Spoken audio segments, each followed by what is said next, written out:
Solo boy movie producer Satish అన్న.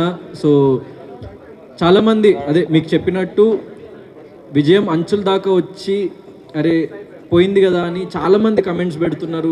You are the real winner అని చెప్పేసి కమెంట్స్ పెడుతున్నారు. చాలామంది వీడియోస్ వస్తున్నాయి యూట్యూబ్లో కానీ దెన్ రియల్ లైఫ్లో కానీ Gautam is the real winner అని చెప్పేసి. సో వాళ్ళకి నేను ఒకటే విషయం, బిగ్ బాస్ అనేది it's not the end for me. నాకు అదొక కొత్త బిగినింగ్ అండ్ నా న్యూ చాప్టర్ త్వరలో రాబోతుంది. అదే సోలో బాయ్ ఫిలిం.